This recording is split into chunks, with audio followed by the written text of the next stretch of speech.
Good afternoon, everyone. Welcome to today's daily recap. I'm Evan Lazarus, filling in for Scott, and it's nice to be back. I haven't been on camera for a recap in quite some time.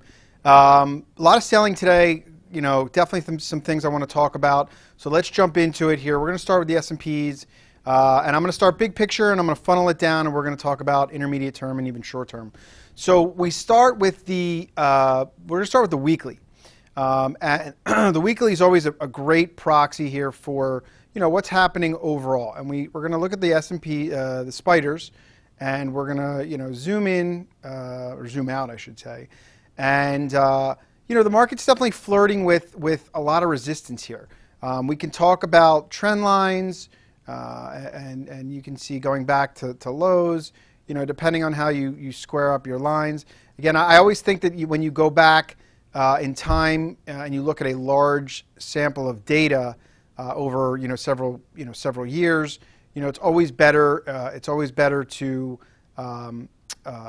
show it in a log scale mode because it's going to give you an accurate reflection of true price movement. So if we look at lows and we kind of look at the market here, depending on how you line up your trend or your support, we are flirting here with potentially breaking a big trend line or a bigger trend line. Now, some trend lines, as many of you know, are fairly subjective in nature.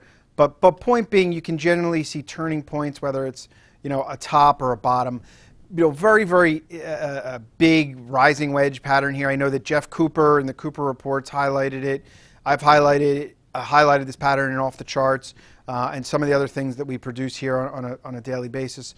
But as we zoom in and we talk more about the intermediate term, I think what stands out most here, obviously, as many of you know, and unless you've been living in a cave somewhere, the market's been in a really tight, choppy environment for several months. And we clearly are seeing the makings of a lot of resistance here. A touch of this level back here, again right here, and this week. Now these are weekly bars. Every candlestick represents 1 week at a time. But you can see that flat top resistance that has clearly defined itself over the last couple of months. On the flip side of that, we have our November, January lows on the low end. And in the short term, as I zoom in even further here, you can see in this general range between 205 and roughly 212 plus or minus here in the spice. So that's been the short-term range.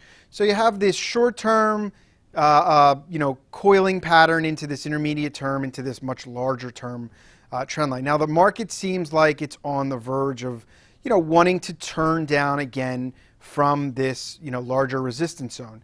Now, if I zoom into the daily chart, we kind of take our lens and we look at more granular data.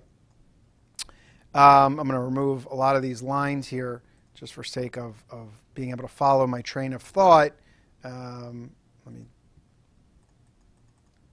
It looks to me, it looks like we have potentially breached here in the short term a little bit of this uptrending channel that the market's been in over the last couple of weeks or month plus or minus. So we did break down, it looks like, out of this shorter term rising channel, but again that's kind of embedded in this larger range. Here's highs, and again, here's lows.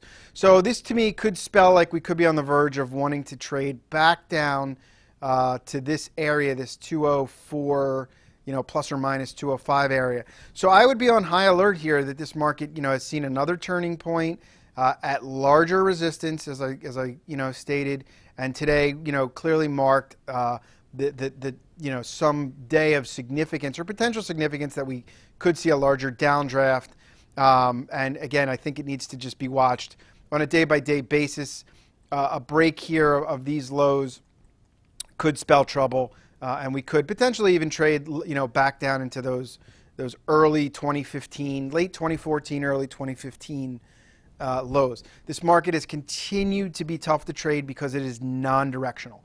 You have buyers that are trying to break this market out. Every time we tend to verge on breaking support on the downside, we turn and we trade back up. So the market still remains in this range. It makes it very, very tough. You got to be willing to step in when things look their best and step in, when things look their worst to be able to trade this kind of market, because you're not getting the follow through that you're going to see in a trending type of environment.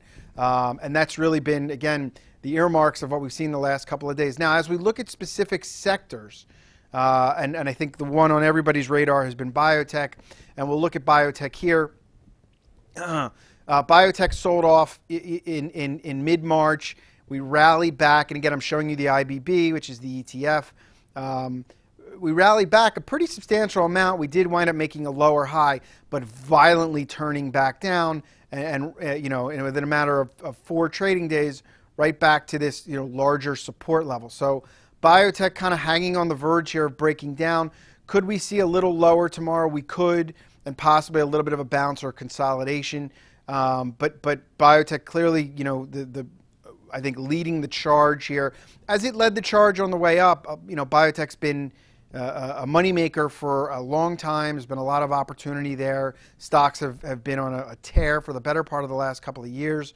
And especially in the last 6-8 months, you've seen some really substantial price movement to the upside. So, like what do they say? You throw a baseball up in the air, at some point it's going to hit a top and it's going to come down. And when it does, sometimes that momentum will pick up to the other side. And I think that's what you're seeing here. Most of it led by Biogen. Biogen really broke down.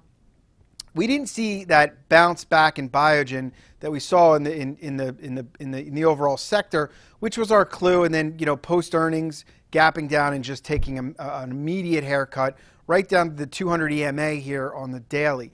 So this stock, back into an area where there could be some sort of tradable bounce. But that being said, this has kind of led the charge down. I don't necessarily know that I would just jump in and be a buyer for anything more than just a short-term day trade or a 1 to 2 day, 1 to 3 day time horizon, especially off this 200 EMA. I think there could be some consolidation. But like I said, the tide is clearly turned. CELG, another one that let me pull it up here, had earnings and trading lower today. I know that in the Cooper report, they were short the BIIB. In off the charts, we had a long in BIS, which was an ultra short, and will work inversely. So as biotech goes down, this is a name that we got long for a trade to the upside. So you could see, regardless of how you slice this pie, long the ultra short, short the ETF, or even short some of the specific stock names, there's definitely an outflow of money here. Definitely kind of pushing into support today, or at an area of potential support. So it could be a little bit of consolidation at these levels before this, before this sector makes its next potential move. But we'll see. Again, there's a lot of money in these stocks. They've had huge moves. So as many of you know, sometimes they go down a lot faster than they go up. So just stay on your toes, be nimble, be flexible with some of these names if your attention is in biotechs. As far as earnings season goes, it's been hit and miss. It's been hit that you've seen some expansion to the upside. Amazon here, notably, gapping up, but since that 1 day of earnings, selling off. Netflix, the one I think that stands out the most in that it's, it had a big move into earnings announced. We saw like a 1.5 day trade post earnings, and then it's been a really tight consolidation here. It looks like Netflix is on the verge. If it does crack this little pivot here, could potentially spell a little more downside to come in this name. So as of right now, still has a fairly bullish look and feel to it. But if the market pressure continues to push to the downside, I don't think anything is going to be safe for that long. Google, another name, big momentum name, since earnings gapping up and doing nothing but trading lower. So even if you got yourself caught in the euphoria of big gap ups, the trade has actually been post earnings for some of these counter trends. Shorting these gap ups has been sort of the path of least resistance. Google gapping up into prior resistance here in the 580 plus or minus range and selling off. Yesterday excuse me, 2 days ago, Apple earnings, again, gapping up to new highs and selling off. So while the market has, we've seen some exuberance post-earnings, that exuberance clearly has been muted by the actual selling that has ensued after. Twitter, the woodshed du jour, I guess, taken to the woodshed, 2 days ago on that debacle of an earnings announcement or lack of announcement, however you want to define it. So it's been a rocky earnings season. Facebook, same thing, gapping up into prior highs on earnings and doing nothing but selling off since then. So is this another short-term pullback that could be buyable? Again, we got to wait and see. The market is definitely at a very, very, I think, pivotal, crucial point of inflection. And there's, if the market's going to go lower, you're going to see leadership to take this market lower. So, if you're approaching this market, I think it's very important you come at it with a very structured plan and a lot of flexibility. There's opportunity there if you are flexible to be, if you're flexible to go from long to short. I think it's an alpha generating market. Your approach, or the approach for an active trader, should be, what is the path of least resistance? And if you're not comfortable on the short side, or you don't want to be short, or it's not your bag or cup of tea, then sit on the sidelines or look for more structured plays, maybe where you can take advantage of opportunities to the long side that are going to continue to exist. We're still in the thick of earnings season, still a lot of names yet to announce. So the thing I always love about earnings season is that it presents tradable opportunities, whether it's the upside or the downside. There's always good opportunities in earnings season for trades. So, keep your eyes on the prize, stay focused, have a plan, and I'll talk to you later.